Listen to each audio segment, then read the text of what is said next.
Hello, everyone, and welcome to the webinar today on the first day of October.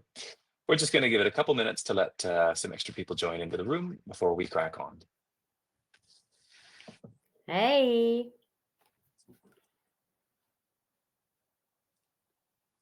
People steadily flowing in here now.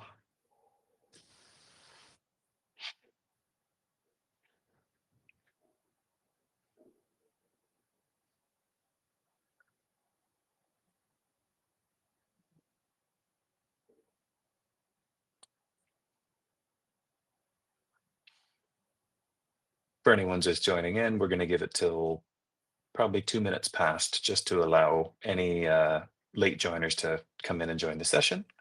So just hold tight.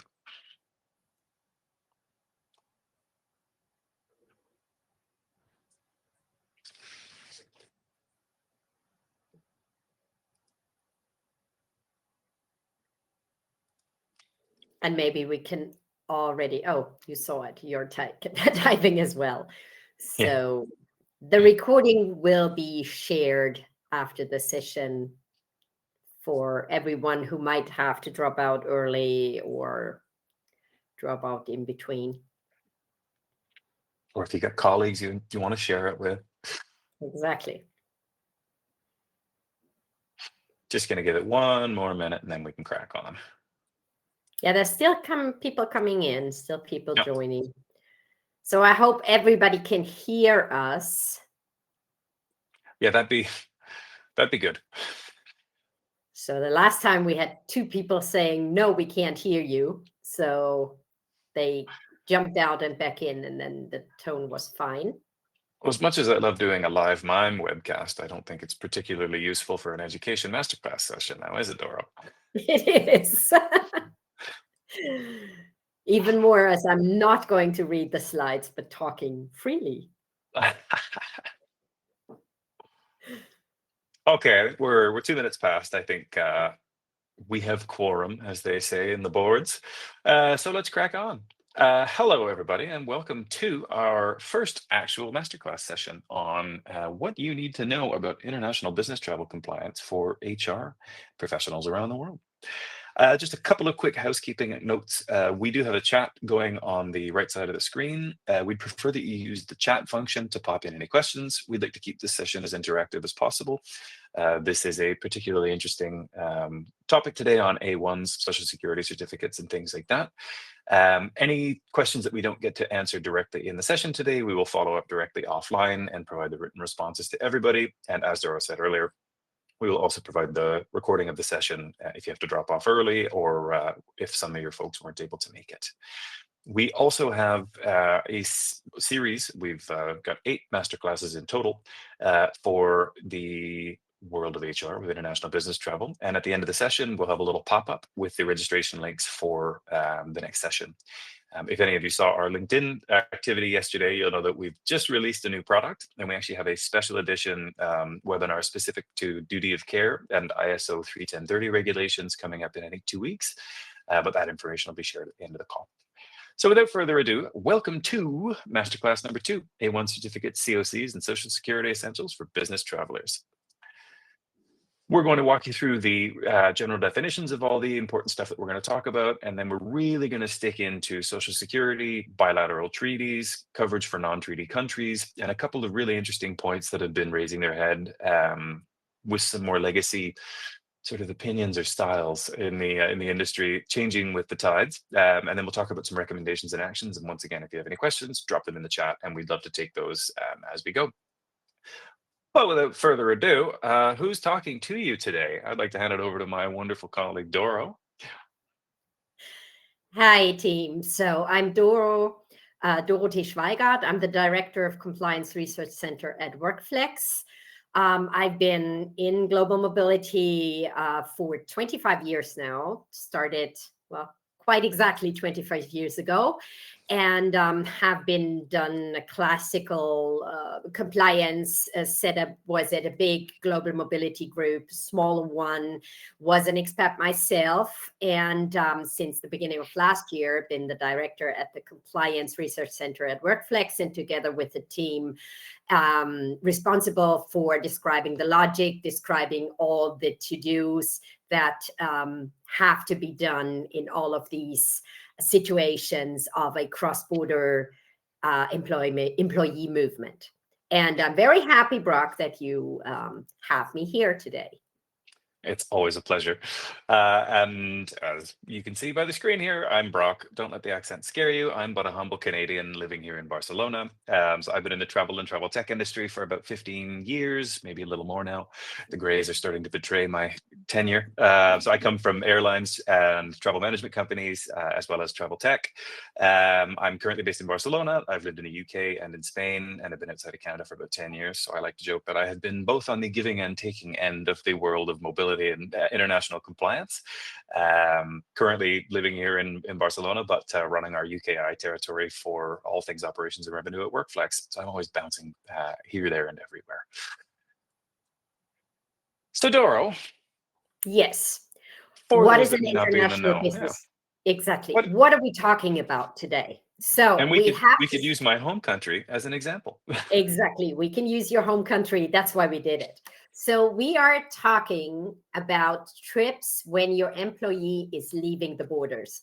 So for all of you that live in a smaller or bigger country, if the employee just goes around in your country, there shall not be any of those implications that we are talking about. But as soon as they cross the border, we have a direct impact, especially in Social Security cases. So for Social Security, it's important we cross the border. So somebody enters a plane, let's say in London, flies to Canada, that's a typical trip. But also if they go on a ferry and drive back to France, drive to France, ride to France. So it's always a border has to be crossed. That's the trips we're talking about. Now, for our friends on the island, what about Wales and Scotland from normal old England? Well, no, the UK is the UK. Exactly. Our the special island off the side, and we won't get into the North versus No, other Ireland today. So we're talking about Social Security coverage today. So we'd like to make the distinction between an A1 certificate and a certificate of coverage for our more international audience today. So Doro, can you explain what an A1 certificate is and what it does? exactly. So the A1 is a typical European certificate. So when a person living and employed in a European state plus the UK plus Switzerland is going to another European or EFTA state, they remain insured in their home country system. And this is stated by the A1 certificate. So back when I started, like I said, 25 years ago, this was called the E101 because all of these certificates are called normally home host or host home, like it would be a IND UK 101 if somebody's going to India. We'll come to that later. So it used to be an E101, but with the new regulation, Europe said, yeah, but E101 is kind of not a cool name. Let's name it A1 to make sure it's a special certificate. So the certificate is more of a statement. The basis of remaining insured in your home country has to be given because it's more of a declaratory statement, but you have to have it to show proof. It's a proof that you are not only paying contributions at home, but you would also directly get any insurance from your home Social Security system. Now, how So, would one yeah. apply for a document like this, Doro? Exactly. So you apply for it like in your home systems, and these are very different depending on where is your home system. So I know we have some Swiss audience, so they have a very nice portal called the Apps portal. Germans would go to the S-Familie portal. The UK audience, they directly contact their HMRC. HMRC offices, and it's not yet an automated portal. So, but you contact your home Social Security authority, state the facts, and then get the declaratory A1 as long as you're moving around to cross the border to a European country, or if the country, all the countries that ratified this regulation. Perfect. Now let's talk about the differential and what is a certificate of coverage. Same, but different, right? Exactly. Same, but different. So the CoC is actually doing the same. It's declaring you can remain in total in your home Social Security or in partial branches in your home Social Security when going to another country, only if those two countries have signed a so-called totalization agreement, which is a Social Security agreement. So this is now twofold, because the first thing was pretty easy in Europe and the relevant countries. It's always there. Now, if you're going to another country, you have to see and double check, is there a treaty at all? Is there an agreement or not? But if there's an agreement, you can apply for the same statement. It's a certificate, and it says exactly the same. While you are there and doing business there, you are insured and remain covered in your home Social Security. Sure. I think that's a great Yes. question from Johan here. It is a super question. Yeah, go ahead, Dora. Can we please Exactly. define temporary working is defined for A1s and Social Security coverage?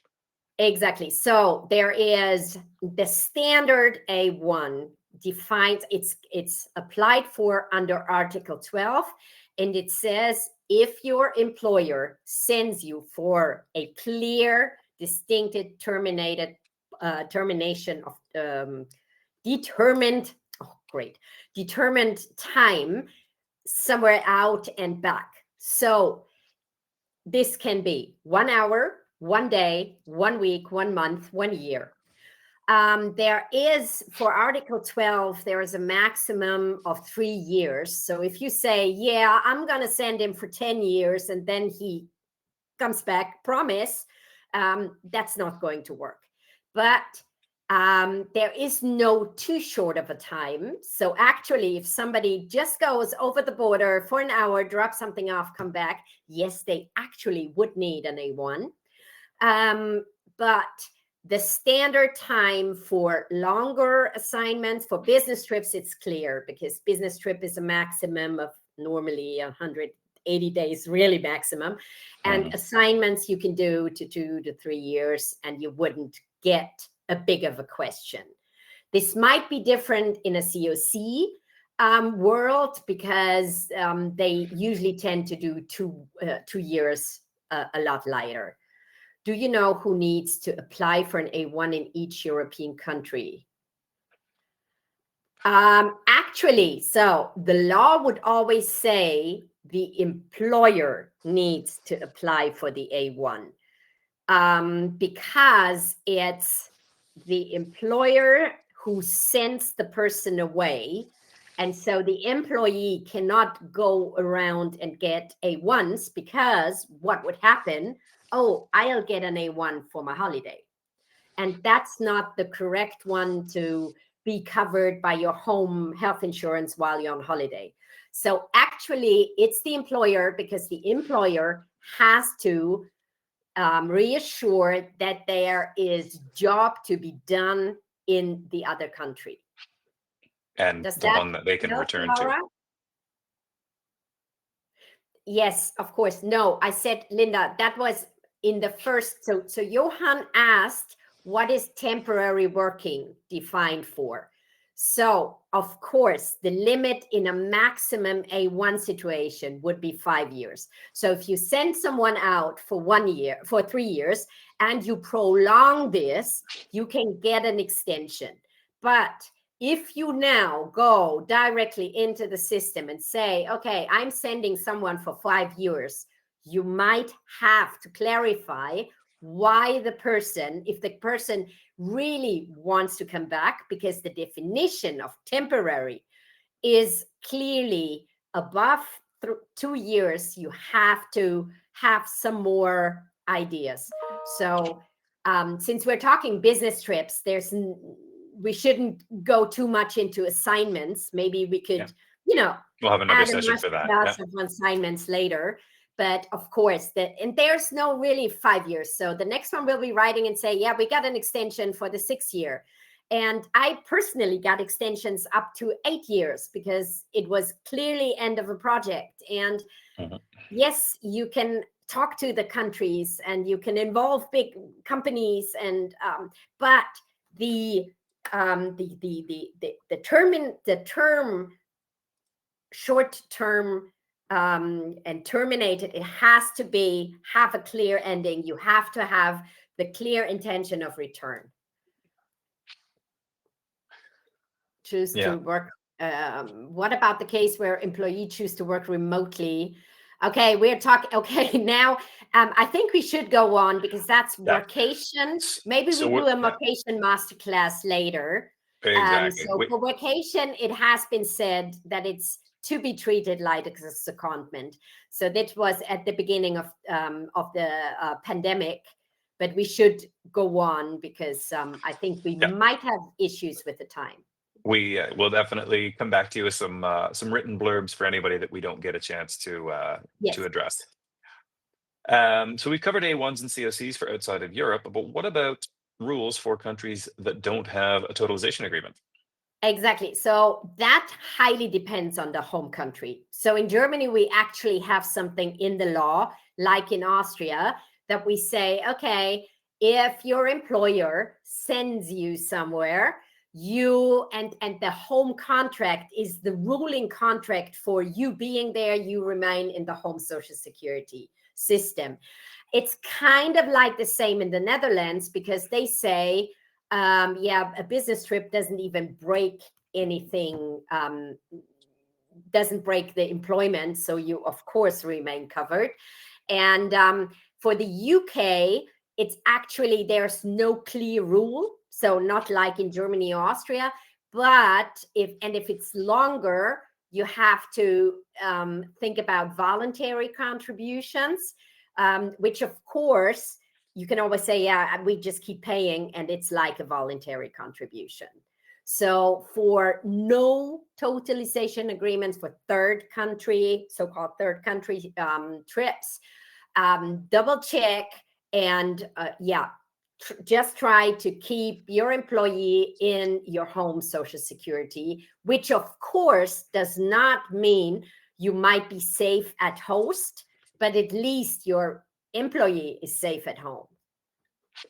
Exactly. Now, for the pesky question that has been raising its head quite a bit lately. So you referenced the A1s issued under Article 12. We know that there is a separate legislation for Article 13, which maybe we can get to in a second.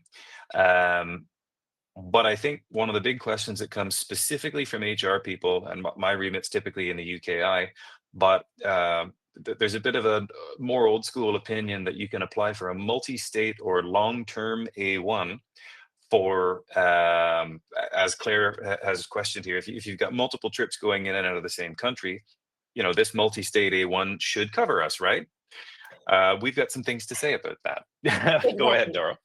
Exactly. So now, Claire, if you would be referring to an Article 12A1, of course not, because like I said, it's only declaratory.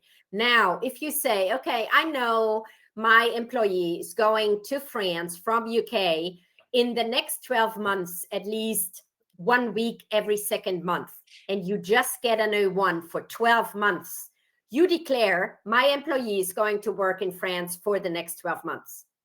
That's not matching the reality. So an Article 12A1 would be wrong.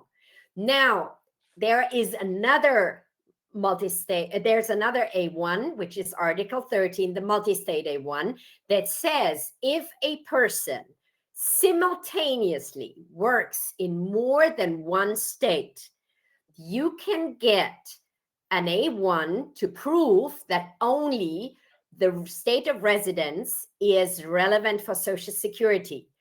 So when is a work simultaneously done in more than one state? It has to be in the nature of the contract and the activity.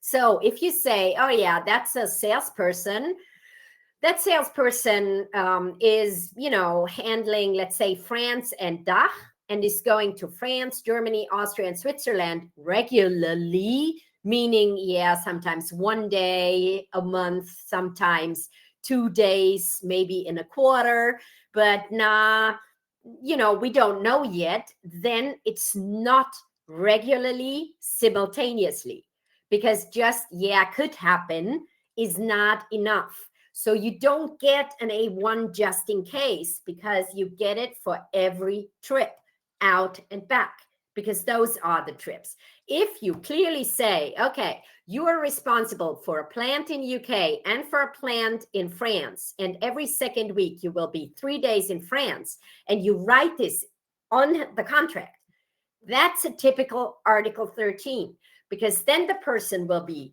out and back, out and back, out and back. And of course, then the A1 on Article 12 doesn't make sense, because you will go nuts. So this is clearly to be decided. What is the facts? Is it a longer term? Is it a short term? Is it regular in the nature of the contract? And so we've seen multi-state A1s for either all 28 or 29 countries involved, or for 5, 6, 7 countries where it might be necessary. Well, the problem is those are not true. As soon as the person does not do a trip regularly, meaning like once at least a quarter of the year, the A1 is incompliant.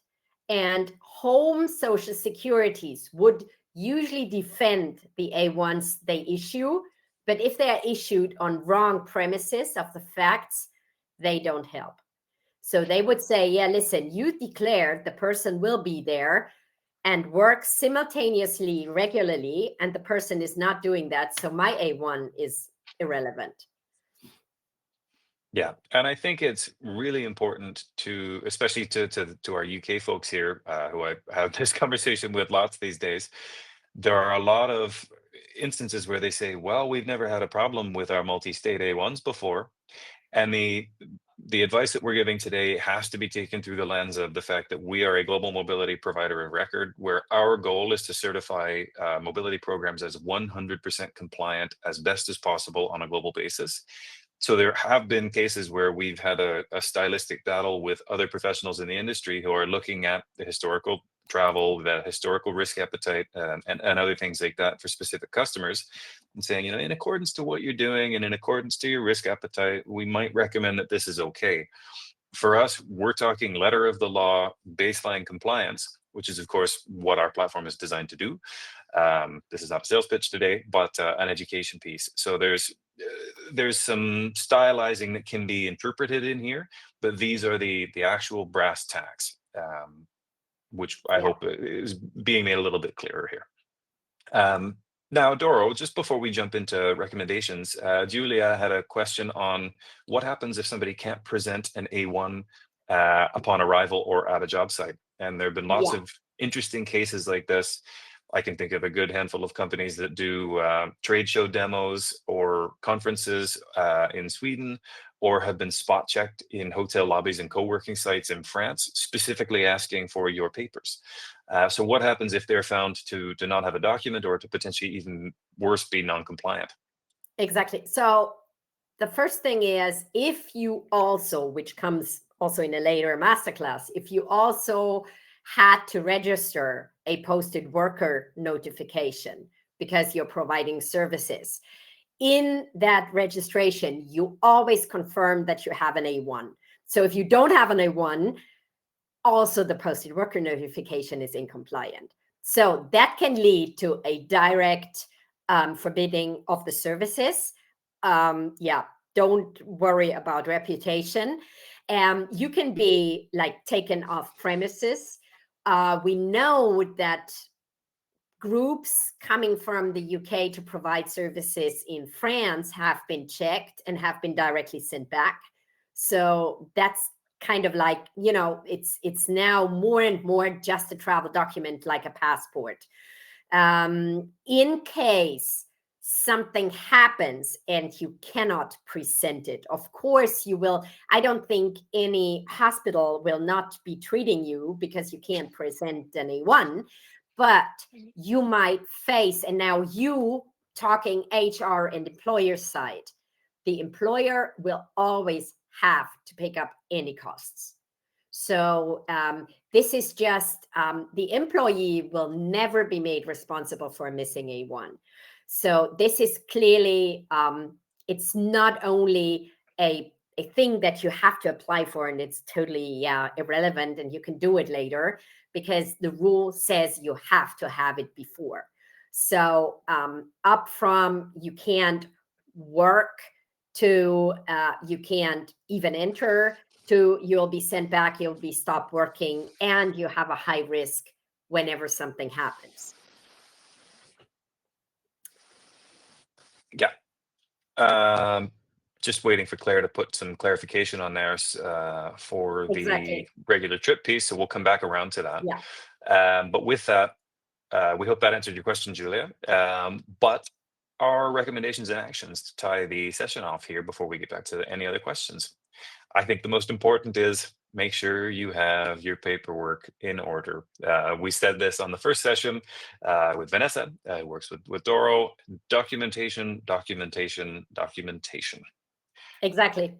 So you need to know who's where, when, and so documentation. And then if you know it, just do this. It's the application is a standard procedure in your home countries. Do it or get some help doing it. I know it's very annoying, but it's that's like going on a road and I could go 100 and there's a sign that says 50. Yeah, if you go 50, you're going to be on the safe side. Then, and that is just a little bit of an addition, and please, the A1 will show what Social Security system covers, but it's not enough for the health insurance on trips. Because this is a misconception that, okay, I'll get the A1 and then my home Social Security and my home health insurance will cover.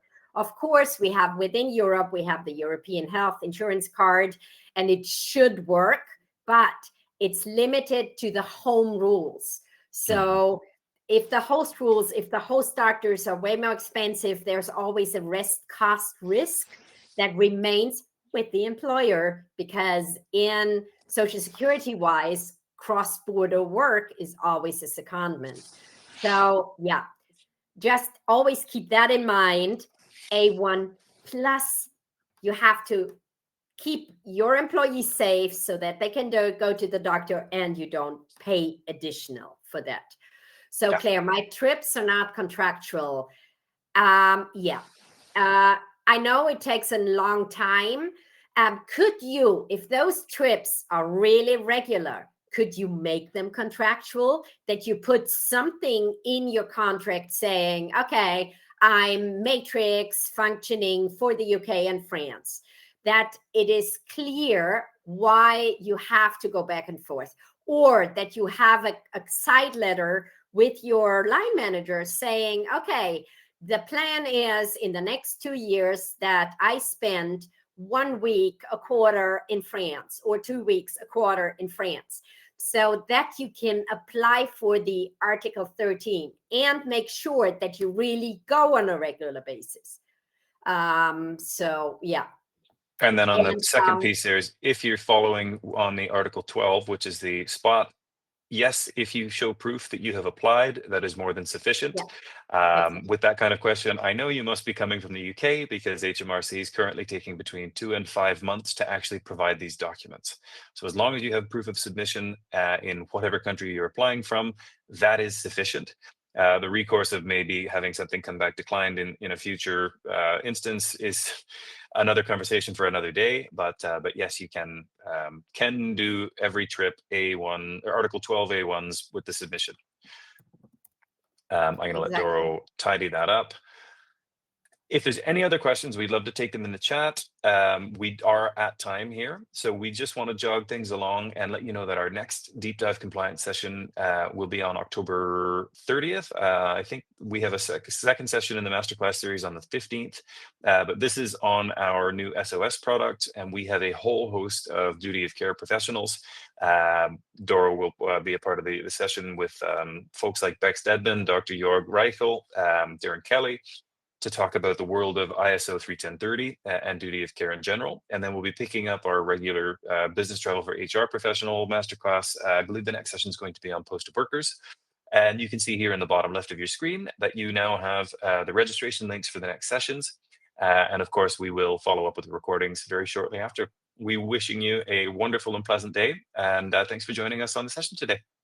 I also say goodbye. And if you like little bitty chunks of Yes. HR global mobility knowledge, follow me on LinkedIn.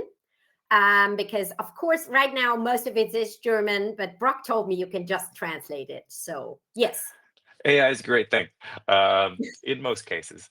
Thank you all so much. Have a Perfect. wonderful afternoon, and we'll speak to you all very soon. See you Thanks, soon. Doro. Bye. Bye bye.